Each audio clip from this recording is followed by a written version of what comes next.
पिछला दिन कुछ हेडिंग भी था, क्या लिखे थे?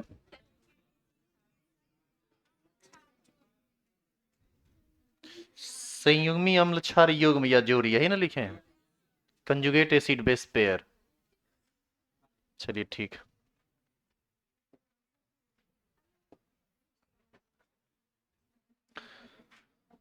आज का हमारा टॉपिक है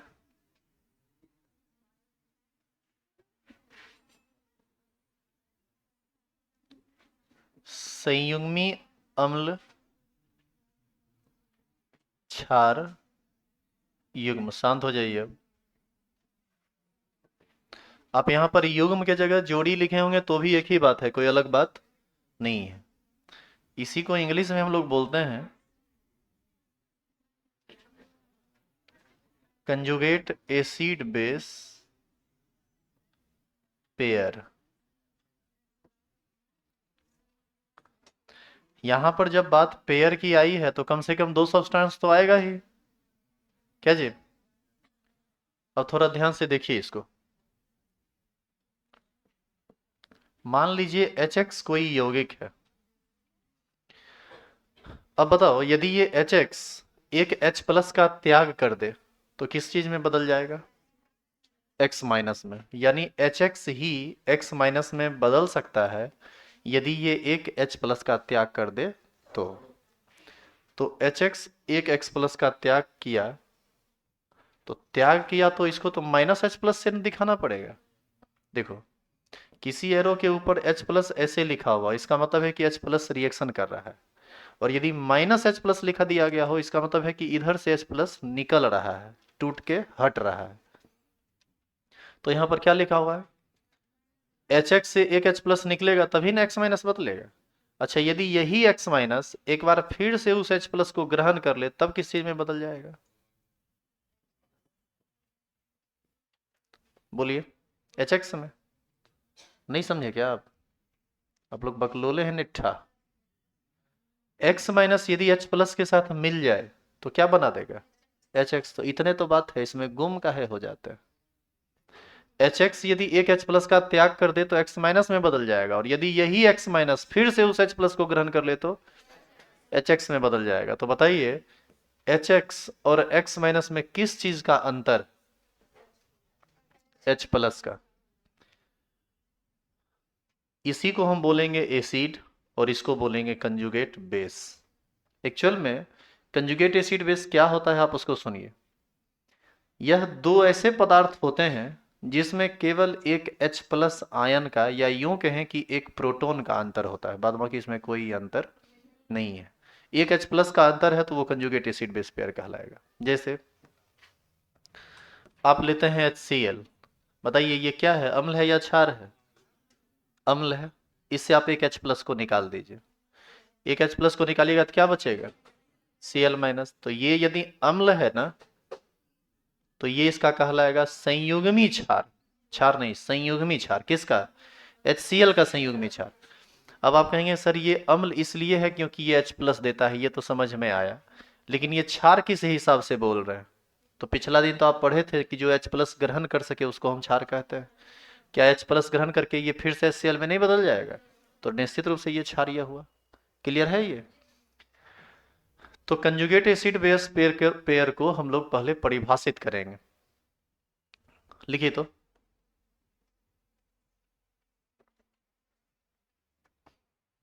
लिखेंगे वह दो पदार्थ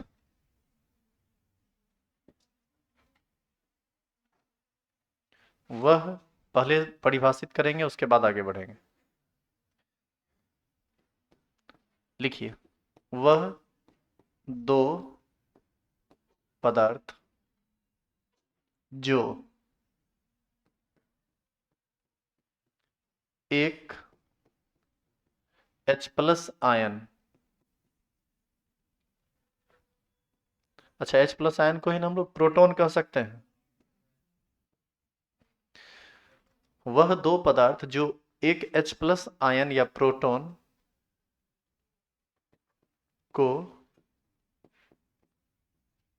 त्याग तथा ग्रहण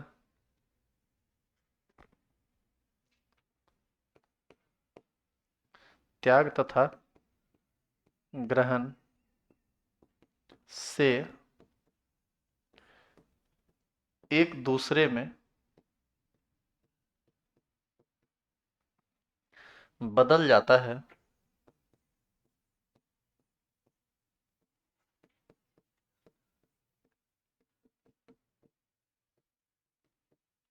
उसे, थोड़ा यहाँ कुछ गड़बड़ लग रहा है, वह दो पदार्थ जो एक H प्लस आयन या प्रोटॉन को नहीं होगा, के होगा, के त्याग तथा ग्रहण से एक दूसरे में बदल जाता है, उसे संयुग्मी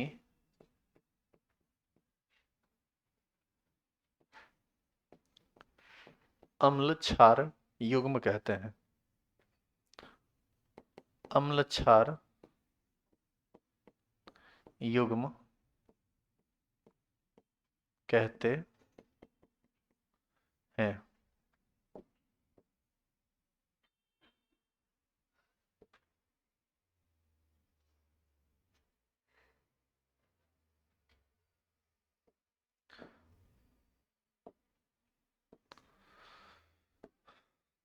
उतारिए तो जो लिखा हुआ है, देखो यहाँ ये जो HX है, ये HX क्या कहलाएगा, अम्ल। ये H प्लस का त्याग करके किस में बदला, X माइनस में, तो यही कहलाएगा संयुग्मी क्षार।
क्या आगे बढ़े,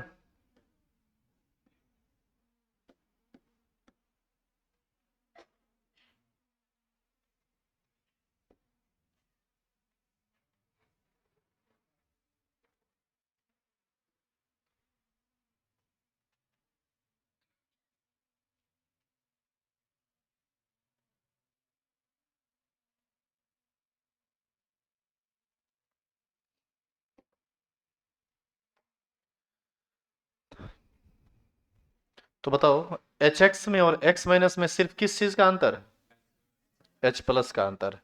तो हम इसको दूसरे तरीके से ऐसे ही परिभाषित कर सकते हैं, वह दो पदार्थ जिसमें केवल एक H प्लस का अंतर हो उसे संयुग्मी अम्ल क्षार कहते हैं। क्लियर है ये, लिखेंगे, लिखेंगे वह दो पदार्थ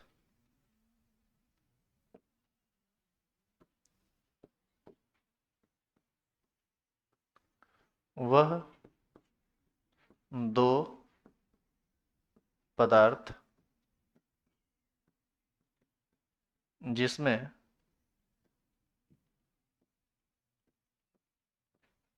केवल एक H प्लस आयन का अंतर हो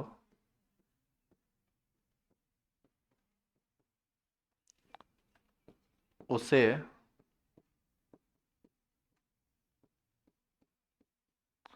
संयुग्मी अम्ल क्षार युग्म कहते हैं।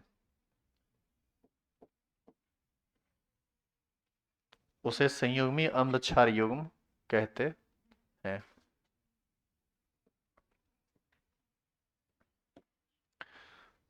अभी अब आप कुछ लिखेंगे नहीं, इधर देखिए आप।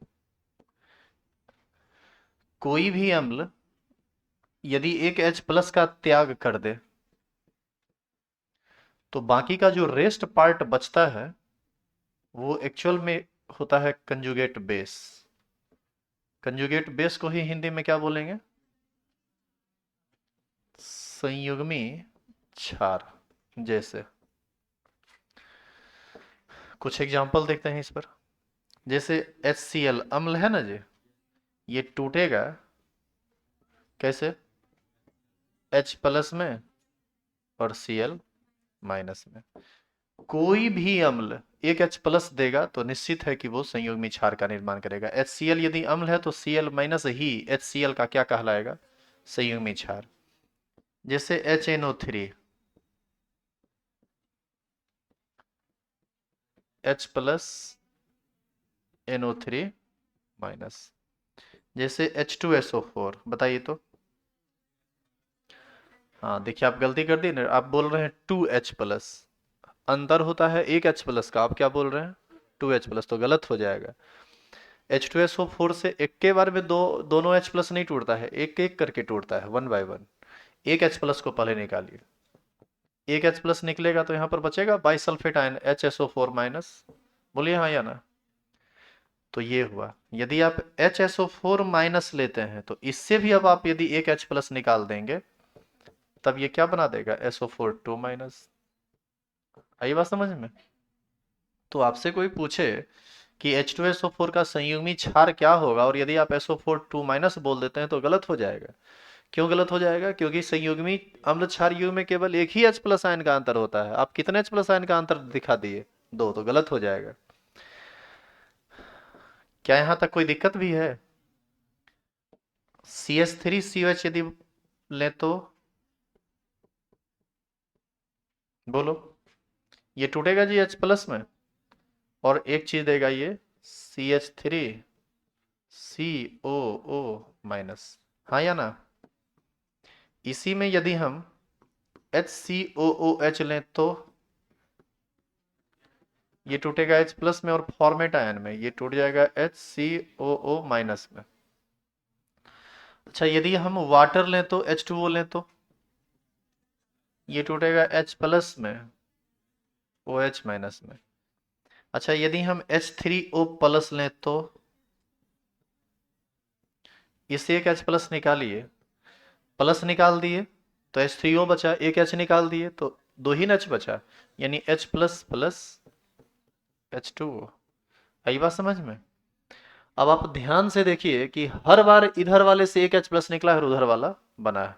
इसका सीधा मतलब है कि ये हर बार ये जितना भी लेफ्ट साइड लिखा हुआ है सब अम्ल है और ये सब का सब क्षार नहीं है, उसका संयुग्मी क्षार है। आई बात समझ में?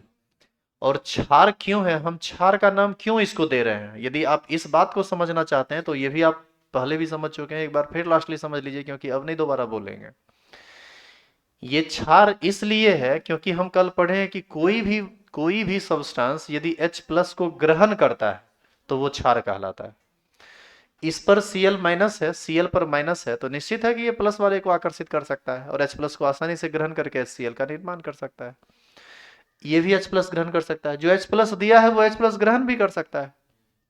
तो निश्चित है कि ये सब किस नेचर का होगा? क्षारीय नेचर का होगा और इसीलिए इसको हम लोग संयुग्मी क्षार कहते हैं। अब समझ में आया कि संयुग्मी अम्ल क्षार क्या होता है?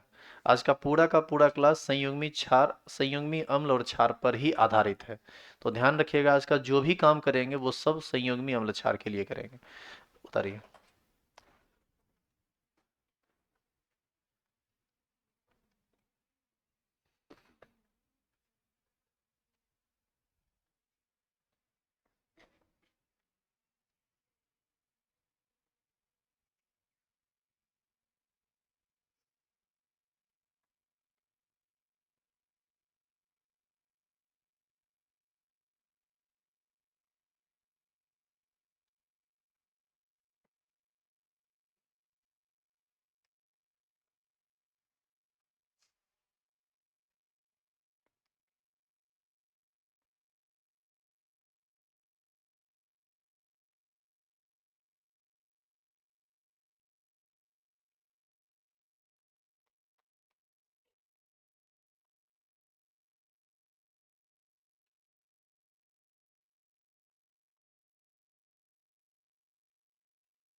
इसमें एक और बात गौर करने वाली है कि अम्ल क्षार का जो युग्म है उसमें दोनों का दोनों चीज कभी भी उदासीन नहीं हुआ है। आप ध्यान से देखिए, HCl उदासीन है तो क्षार पर चार्ज, क्षार यदि उदासीन है तो अम्ल पर चार्ज है।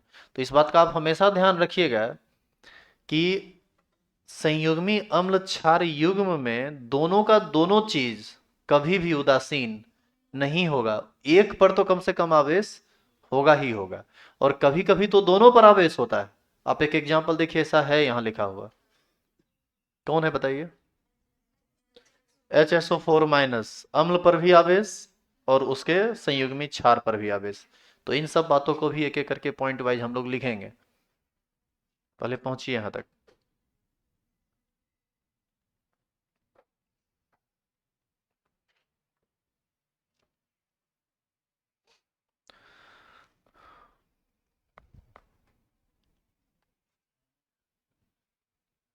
दो तीन दिन और चलेगा ये टॉपिक,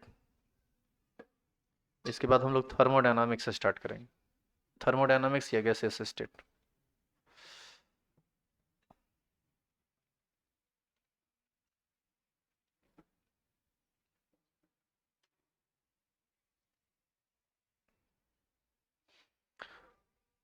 अभी तो स्कूल हम जा रहे हैं, चूंकि रिजाइन करने का भी एक प्रोसेस होता है और उसमें थोड़ा वक्त लगता है, 2 4 10 दिन।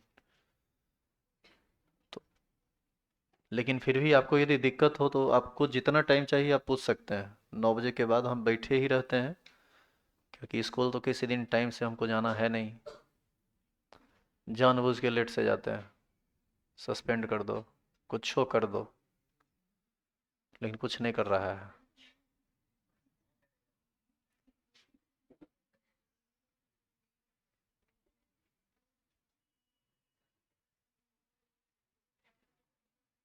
हो गया लिखा हुआ? कल गए हैं 12:30 या पौने 1 में। एक सर बोले कहाँ आए? आए हैं, अबे करेंगे। हो गया, लिख लिए इसको? अच्छा, इसमें एक और बहुत इंपॉर्टेंट बात, अब उसको सुनिए। इसको आप लिख चुके हैं, अब आप लिखना मत और थोड़ा इसको प्रैक्टिकली समझने का प्रयास कीजिए। केमिस्ट्री को जितना प्रैक्टिकल वे में लोगे ना उतना ही आसान है, और ज़्यादा रटने उठने का प्रयास कीजिएगा नहीं समझ में आएगा। केमिस्ट्री को समझने के लिए जो आदमी क्लास में एकदम कंसस है उसको कभी दिक्कत नहीं होगा। घर पर पढ़ने की आपको कोई आवश्यकता ही नहीं है ज़्यादा, जो है सब क्लास में ही हो जाएगा। और यदि आप घर पर जाके यहाँ नहीं पढ़ते हैं, घर पर जाके पढ़ते हैं, तो आपको समझ में नहीं आएगा कि एक्चुअल में हुआ क्या था। इसीलिए हम बार बार बोलते हैं कि आप हमारी बातों को थोड़ा फॉलो करने का प्रयास कीजिए। जैसे देखिए, एक एग्जाम्पल से बताते हैं। HCl के बारे में आप क्या जानते हैं? ये प्रबल अम्ल है या दुर्बल अम्ल है? प्रबल अम्ल, मतलब स्ट्रॉन्ग एसिड है, यही ना आप कह रहे हैं? टूटेगा कैसे? H+ में और Cl- में। यदि ये स्ट्रॉन्ग एसिड है तो ये तो तय है कि ये क्षार होगा, क्योंकि ये H+ देकर ही नहीं इसका निर्माण किया है। कैसा क्षार होगा? कंजुगेट, संयुग्मी क्षार होगा। तो आप ये बताइए कि यदि ये स्ट्रॉन्ग एसिड है तो ये जो संयुग्मी क्षार होगा ये स्ट्रॉन्ग होगा या वीक होगा? समझे हम क्या बोले सो? प्रबल चीज से बनने वाला यह क्षार प्रबल होगा या दुर्बल होगा? को इसीलिए हम बोले कि प्रैक्टिकली समझो। और आप जो ये अटक्कर पचे खेल कर रहे हैं इसको बंद कीजिए। पहले आप सोच के बताइए कि क्या होगा। वो प्रबल अम्ल है तो उससे बनने वाला यह क्षार प्रबल होगा या दुर्बल होगा? बहुत सारे लोग प्रबल बोल रहे हैं, कुछ लोग ऐसे भी हैं जो दुर्बल बोल रहे हैं। तो अब मेरा जवाब सुनिए। एक चीज बताइए, ये प्रबल अम्ल है इसका मतलब ये छटपटा रहा है H+ देने के लिए। आप इसको क्षार इसलिए कह रहे हैं क्योंकि ये H+ ग्रहण कर सकता है। तो जब ये स्ट्रॉन्ग एसिड है, जब ये छटपटा रहा है H+ देने के लिए, तो इसका क्या हेरा गया है कि ये तुरंत आसानी से H+ ग्रहण कर लेगा?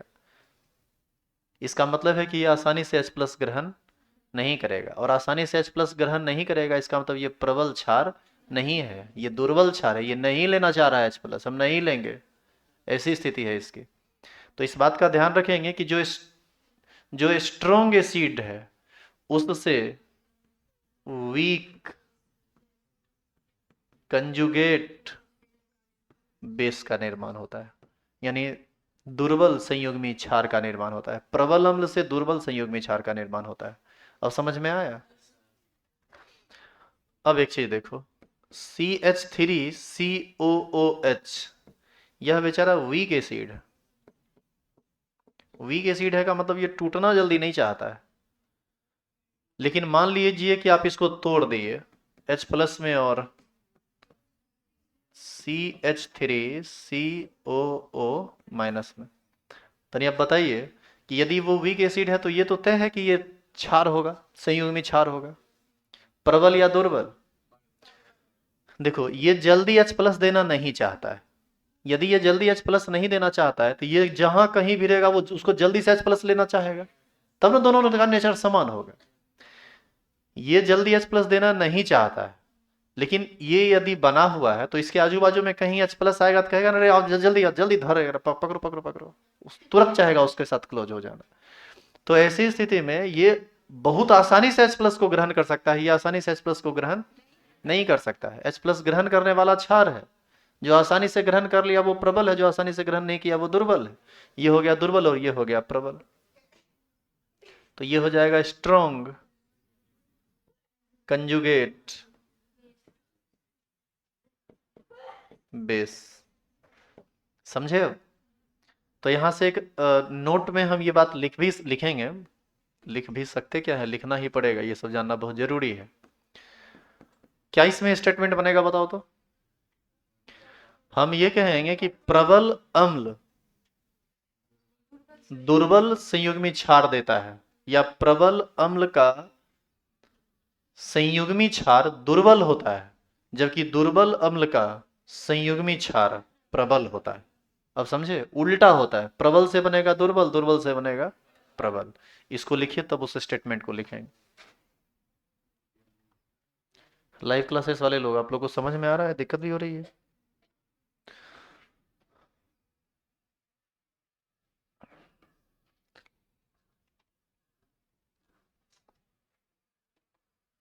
तुम लोग को कल कुछ पूछे थे उसका जवाब नहीं दिया रहे, ऑनलाइन वाले को पूछे थे, इस बैच में नहीं पूछे थे क्या? इंग्लिश मीडियम में पूछे थे? अच्छा ठीक है, नहीं पूछे थे तो सुन लो, फिर से आज सुन लो। नौकरी तो खैर हम छोड़ दिए हैं, और इसी से संबंधित बात है, पागल मत बनिए, पागल बनने जैसा कुछ नहीं है। हमारा ये डिसीजन कितना परसेंट आपको सही लगता है, 0% से लेकर 100% तक में आप जो भी लिख देंगे हम मान लेंगे, ताकि हमको एक एनालिसिस मिले कि हम मतलब हमसे कितने लोग सहमत हैं। और हमको दूसरे से मतलब नहीं है, हमको आपसे मतलब है कि आप क्या सोचते हैं, क्योंकि हमारे सिस्टम के का हिस्सा हैं आप, महत्वपूर्ण हिस्सा हैं आप हैं तो हम हैं, इसीलिए आप क्या सोचते हैं ये मायने रखता है। तो लिख दीजिएगा, यदि बहुत ज़्यादा सहमत होंगे तो 100 के आसपास, और नहीं सहमत होंगे तो 0 के आसपास, 5%, 10%, 20%, 90%, 100%, 120%, 400%।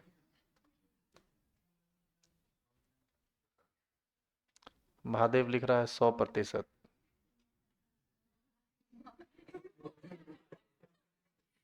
हाँ महादेव ही है नाम, थोड़ा स्क्रीन दूर है तो पढ़ने में दिक्कत होती है, हालांकि आंख मेरा 6x6 है, कहीं दिक्कत नहीं है, लेकिन ऑब्जेक्ट भी तो बड़ा होना चाहिए। ये बस लाइट का इफेक्ट यहाँ बहुत रहता है तो थोड़ी परेशानी होती है। क्या हो गया लिखा हुआ? तो आगे बढ़े।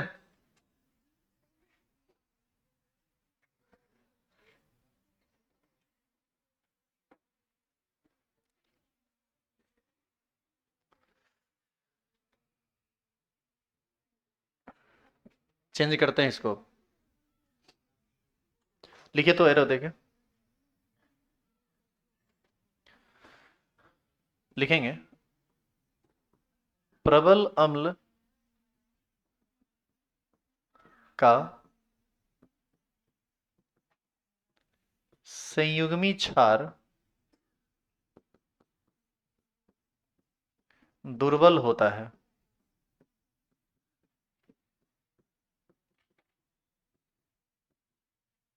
जबकि दुर्बल अम्ल का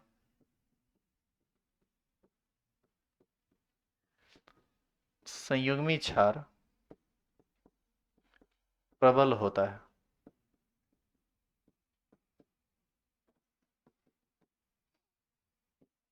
दूसरी बात, संयुग्मी अम्ल क्षार युग्म में दोनों का दोनों चीज कभी भी उदासीन नहीं हो सकता है, एक चीज हर हाल में आवेशित होगा।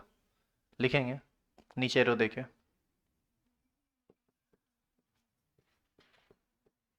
संयुग्मी अम्ल क्षार युग्म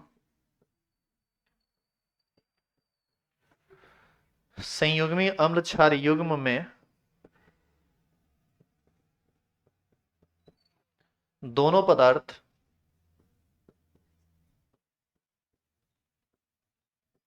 कभी भी उदासीन नहीं होगा। कम से कम एक पदार्थ आवेशित होगा।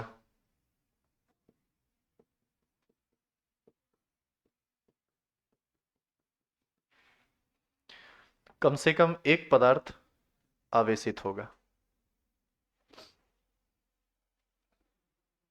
ठीक है, कम से कम एक पदार्थ आवेशित होगा। टॉपिक को आगे चेंज कर रहे हैं हम।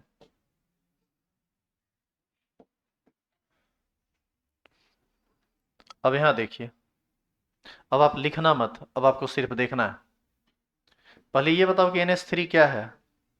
एक क्षार अम्ल है रे ये। क्या है?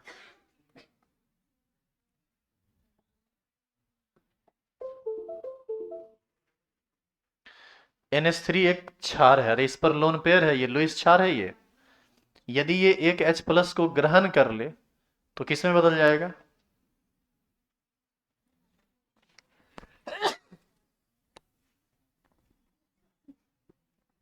बताइए किस में बदलेगा ये? NH4 प्लस में नहीं बदलेगा। तो ये है क्षार, तो हम यहां पर लिखते हैं क्षार।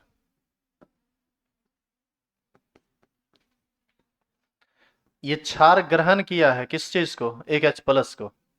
तो बनाएगा कौन चीज? ये बना देगा संयुग्मी अम्ल। अरे भाई, इसमें और इसमें दोनों में तो एक H प्लस का ही ना अंतर है। यदि वो क्षार है तो ये इसका क्या कहलाएगा? संयुग्मी अम्ल। समझ में आई बात? उतारेंगे अब। कहां से? इसको देख के इसको उतारिए और कुछ एग्जाम्पल आप इस पर लिख लीजिए। जैसे PH3 एक H प्लस यदि ग्रहण करे तो किस में बदलेगा ये बदलेगा PH4 प्लस में। अगला एग्जाम्पल, C6H5NH2 यदि यह भी एक H प्लस ग्रहण करे तो ये भी बदलेगा C6H5NH3 प्लस में।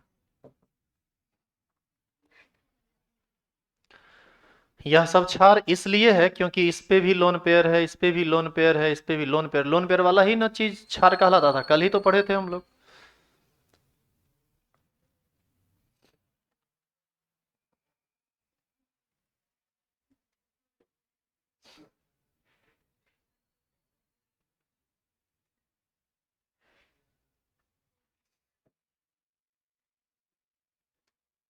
तुमको तेजी में लिखने में नहीं होता है रे? तुमको दिक्कत होती है लिखने में? तेजी में नहीं लिखाता है?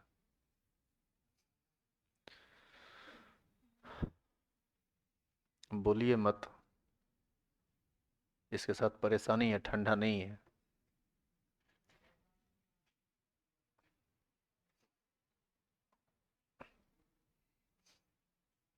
तो शुरू से ही तुम्हारा मतलब ऐसा ही रहा होगा, कॉपी तो कंप्लीट हुआ नहीं होगा।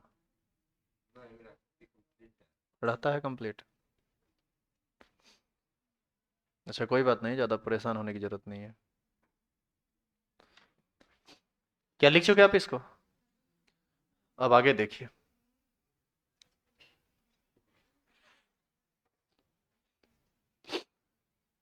जो जिसके पास लोन पेयर हो वह क्षार होता है। एक एक और क्षार कल बताए थे, कौन क्षार था बताओ जरा? NaOH QH टाइप का, नहीं बताए थे? अब देखिए तो, हम एक क्षार लेते हैं, ये क्षार टूट के देता है संयुग्मी अम्ल। मतलब संयुग्मी अम्ल और क्षार की सीमा सिर्फ H प्लस तक ही सीमित नहीं है, वो थोड़ा आगे भी है। संयुग्मी अम्ल plus OH minus, OH minus का भी अंतर होता है। जैसे देखिए, आप ले लीजिए KOH, QH कैसे टूटेगा? K प्लस में और OH, KOH क्षार है, आप सब जान रहे हैं, तो K प्लस क्या होगा? उसका संयुग्मी अम्ल। क्यों? क्योंकि इसकी क्षमता OH माइनस देने की है, तो इसकी क्षमता OH माइनस लेने की है। यदि हम इसी में NaOH ले लें तो क्या है, क्या होगा ये? Na plus OH minus. लिख लेंगे इसको भी।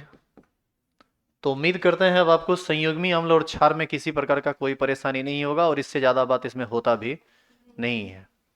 संयुग्मी अम्ल क्षार को आप आसानी से पहचान सकते हैं।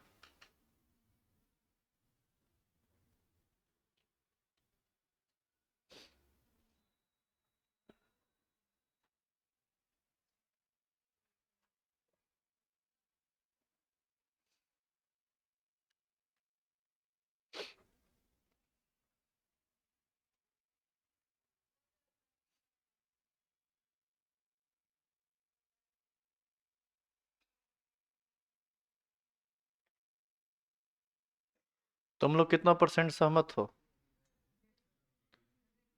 100%? तुम लोग रे सहमत ही नहीं है? तब नौकरी छोड़ दिए, मतलब नौकरी करते रहते वो ज्यादा सही था ना? हैं?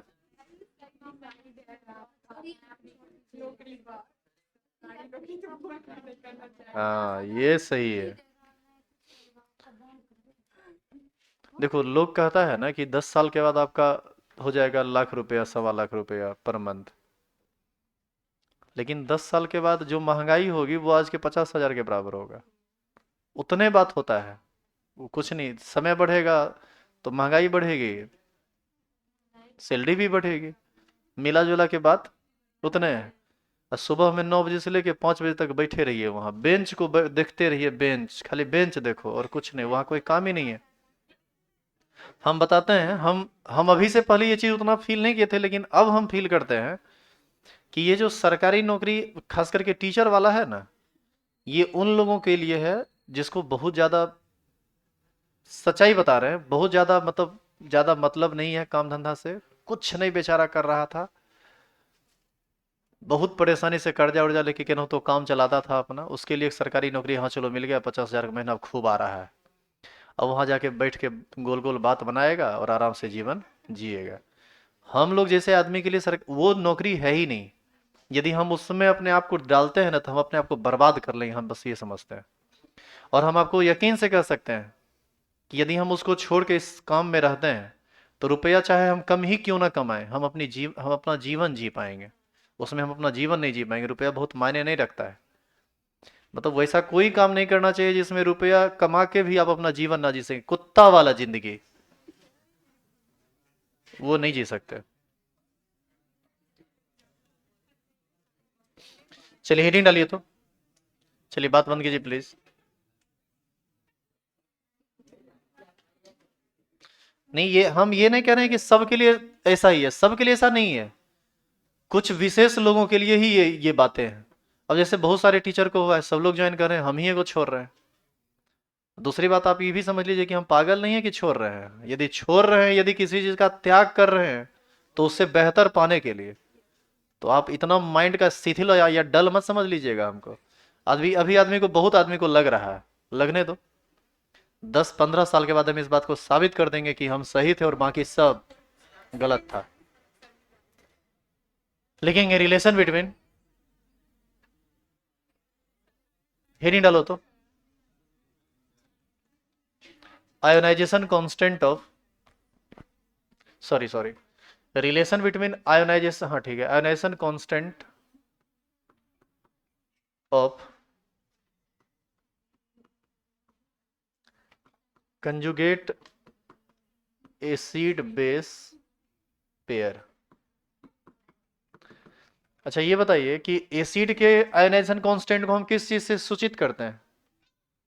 के ए से, ने भूल गया रे। और बेस के आयोनाइजेशन कांस्टेंट को के बी से, और वाटर के आयोनाइजेशन कांस्टेंट को के डब्ल्यू से, जिसको तुम इक्विलिब्रियम कांस्टेंट कहते हो। लिखिए इसको।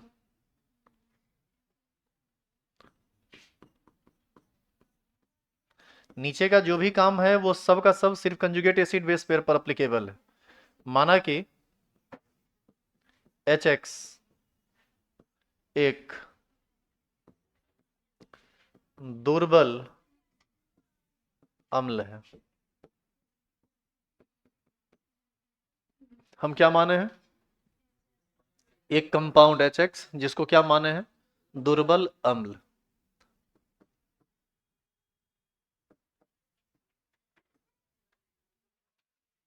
लिखते जाना साथ साथ।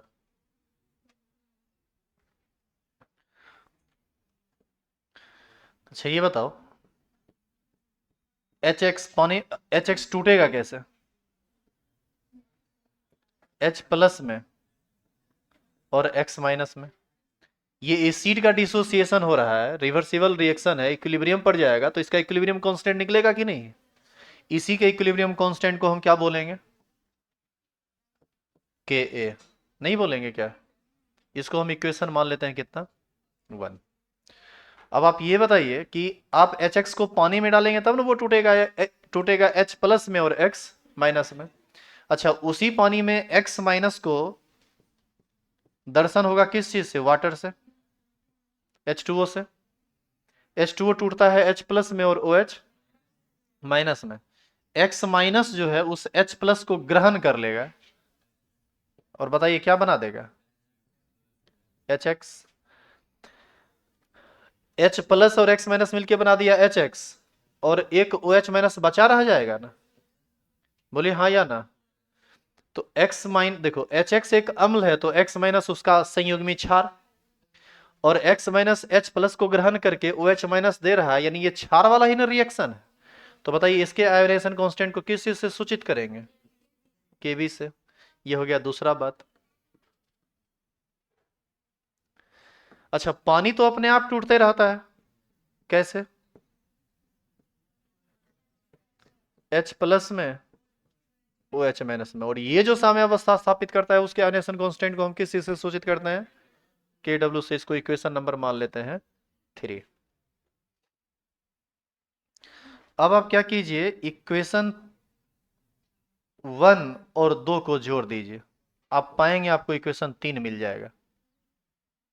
वी गेट, तन देखिए तो, देखिए कैसे। पहले तुम बताओ कि तुमको दिखा ऐसा होगा? सो नहीं दिखा, तो देखो दिख जाएगा। इक्वेशन 1 और 2 तो यही है ना दोनों। देखो एरो के इधर HX है, यहाँ एरो के इधर HX है, बताइए HX से HX कटेगा कि नहीं? हाँ या ना? और सुनो, एरो के इधर X माइनस है और इसमें एरो के इधर X माइनस है, बताइए X माइनस कटेगा कि नहीं? HX कट गया, X माइनस कट गया, तो बचा क्या? H2O बचा, left side, right side. X minus cut गया, HX कट गया, तो इसमें बचा H प्लस और इसमें बचा OH माइनस, H प्लस और OH माइनस। इसका मतलब इक्वेशन 1 + 2 = 3 हो रहा है। आप याद कीजिए, आपको केमिकल इक्विलिब्रियम में हम बताए थे कि यदि कोई रासायनिक अभिक्रिया कई रासायनिक अभिक्रियाओं का योग हो तो उस रासायनिक अभिक्रिया के साम्य स्थिरांक का मान बाकी सभी अभिक्रिया के साम्य स्थिरांक के गुणनफल के बराबर होता है। उसमें हम आपको बताए थे कि ए कन्वर्ट करता है बी में, बी कन्वर्ट करता है सी में, सी कन्वर्ट करता है डी में, और फाइनली बोले थे कि ए कन्वर्ट करता है डी में। पहला दूसरा तीसरा को जोड़े थे तो चौथा मिला था। नहीं, उसमें के बराबर हम लोग लिखे थे K1 गुना K2 गुना K3। तो बताइए कि इस समीकरण के आधार पर और पीछे जो थ्योरी पढ़े उस आधार पर हम कह सकते हैं कि के ए गुना के बी बराबर के डब्ल्यू। तो के ए गुना के बी बराबर होगा के डब्ल्यू। ये इक्विलिब्रियम का थ्योरी है जो पीछे आपको ऑलरेडी बताया जा चुका है। अब देखो के ए क्या है, ionisation constant of acid. K b क्या है, ionisation constant of conjugate base. और के डब्ल्यू क्या है, आयोनाइजेशन कांस्टेंट ऑफ वाटर। आप आयोनाइजेशन कांस्टेंट ऑफ वाटर का वैल्यू पहले से जानते हैं, खैर छोड़िए, आप पहले यहां तक लिखिए। तो यहां तक पूरा पहुंचे, उसके बाद साथ साथ काम कीजिएगा। अभी हम कंजुगेट एसिड बेस के ए और के बी के बीच रिलेशन स्थापित कर रहे हैं, और ये लगभग हो चुका है, बस थोड़ा सा बात बचा हुआ है। इन सब बातों को यहाँ पर पढ़ लीजिए, घर पर जाके फिर लाइन बाय लाइन देखोगे ना कि हम क्या क्या किए हैं, तब तुमको स्पष्ट समझ में आएगा कि एक्चुअल में क्या हुआ है। खाली यहाँ पढ़ने से उतना काम नहीं चलेगा, इस सब में खास करके कैलकुलेशन और डेरिवेशन एप्लीकेशन टाइप का चीज जब होता रहता है तो वो थोड़ा भारी होता है। तो आपको घर पर जाके एक बार समझना चाहिए, यदि आप दिमाग से थोड़ा सुस्त हैं तब। अदरवाइज आपको यही समझ में आ जाएगा कि हम क्या बोल रहे हैं, क्या कर रहे हैं। अब जैसे मान लीजिए कि आपको ये नहीं समझ में आया, तो आप खोजिएगा ना कि ऐसा बात कहाँ बताए थे पीछे, काहे कि ए बी में कन्वर्ट करता है, सी डी में कन्वर्ट करता है। आप खोजिए, जाके देखिए कॉपी, कॉपी में मिलेगा। केमिकल इक्विलिब्रियम में बताया गया है, बीच में कहीं बताया गया होगा, जिसमें आपको ये बताए थे कि रिएक्शन रिवर्स हो जाता है तो पावर उल्टा हो जाता है। एन से गुना करते हैं तो पावर किसी का मान एक पावर एन से बदल जाता है, याद है ये सब? वहीं पर वो बताया गया था। तो बहुत सारे लोग ऐसे भी हैं जो भूल जाते हैं चीज़ों को। अब हम क्या करते हैं, दोनों तरफ लॉग ले लेते हैं, लिखिए तो। टेकन लॉग बोथ साइड, दोनों तरफ लॉग लीजिएगा तो क्या लिखाएगा, लॉग के ए इंटू के बी बराबर लॉग के डब्ल्यू। लिख सकते हैं कि नहीं? आप भी लिखिए।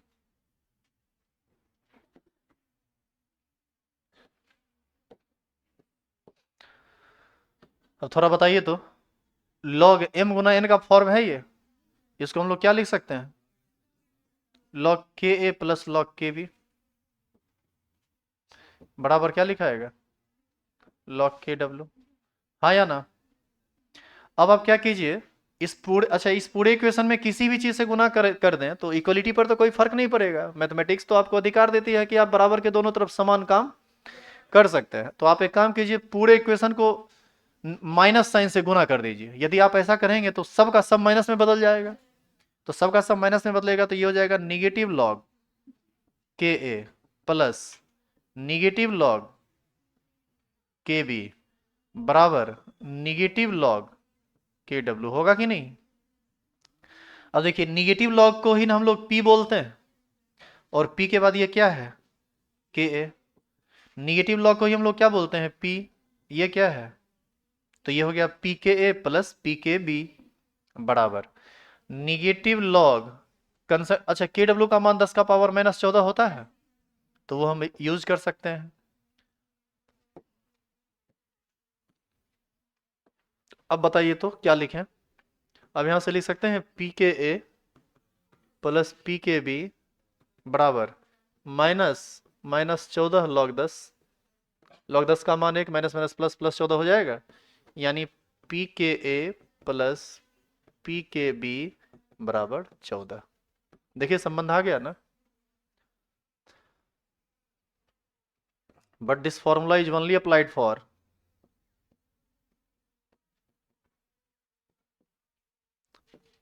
conjugate acid base pair।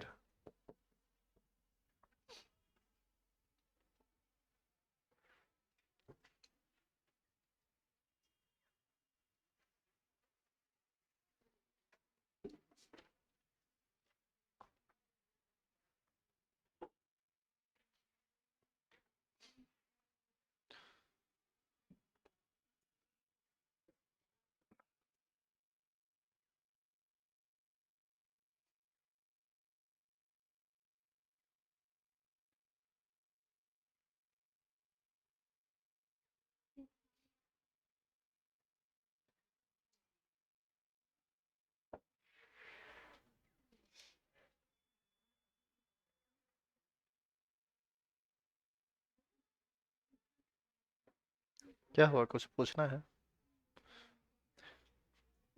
अब सुनिए इधर, आपसे यदि कोई पूछे, इधर देखो, आपसे यदि कोई पूछे कि पी के का मतलब समझाए तो क्या है इसका, क्या मतलब है इसका? पी का मतलब निगेटिव लॉग, और के तो आप पहचानते हैं, क्या है के? Acid constant of acid constant. तो हम लोग इसको क्या बोल सकते हैं, negative log of acid constant. PKb को क्या बोलेंगे, negative log of base constant. पीकेडब्ल्यू को क्या बोलेंगे, negative log of ionic product of water. यही सब ना है ये। अब जब आप ये बात पढ़े हैं तो इसका एक लास्ट बात, क्या क्वेश्चन इससे आता है आप उसको समझ लीजिए, बस 1-2 सेकंड में खत्म हो जाएगा, ज्यादा टाइम नहीं लगेगा उसमें। क्या आप यहां तक लिख चुके थे? अब कुछ लिखिएगा मत, एक क्वेश्चन है आपसे। इफ के ए यानी acid constant of HCOOH is equal to 10 to the power minus 5, then base constant of HCOO minus is equal to what? क्या होगा इसका बताइए तो, या इस क्वेश्चन को सॉल्व कैसे हम करेंगे?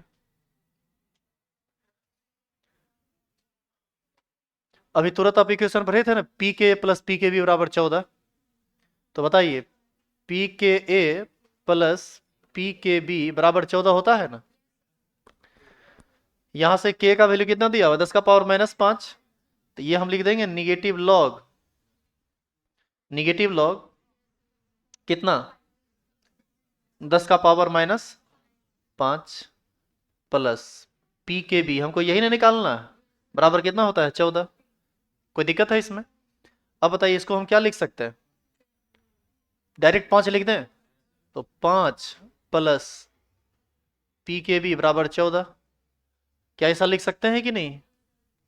तो अब आप बताइए कि यहां से पी के बी बराबर क्या लिख सकते हैं, 14 माइनस 5 बराबर 9। पी के बी बराबर कितना आ गया, 9। कोई दिक्कत नहीं है ना? अब बताइए कि के बी बराबर क्या होगा, ये हो जाएगा 10 का पावर माइनस 9। कैसे? आप यदि आप इसको नहीं समझ पाए तो पी के बदले हम लिख सकते हैं निगेटिव लॉग के बी बराबर 9, ऐसा लिख सकते हैं। इस माइनस को इधर कीजिए, तो लॉग के बी बराबर लिख सकते हैं -9। और इधर से लॉग को हटाना हो तभी ना के बी अलग होगा। तो विपरीत साइड क्या करते हैं, 10 का पावर उतना कर देते हैं जितना लिखा हुआ है। तो यहां से के बी बराबर हो जाएगा 10 का पावर -9। देखे कैसे बना सो। और दूसरी बात, इसमें इतना सोचना क्या था, आप ऐसे सोचिए कि ये है एसिड और ये है इसका कंजुगेट बेस, है ना जी? तो एक यदि 10 का पावर -5 है तो एक 10 का पावर -9 होगा, तब ना दोनों का गुणनफल 10 का पावर -14 होगा। तो सीधे आंसर है, ये तो हम बाय प्रोसेस चले गए तब नहीं इतना लंबा चौड़ा हो गया। यदि आप इसमें ज्यादा तेज तरार है तो आपको इतना ज्यादा प्रोसेस में जाने की भी जरूरत नहीं है। इस तरह से ये टॉपिक समाप्त हुआ। कल हम लोग पढ़ेंगे बफर सॉल्यूशन, 2-3 दिन और लगेगा इसमें बस।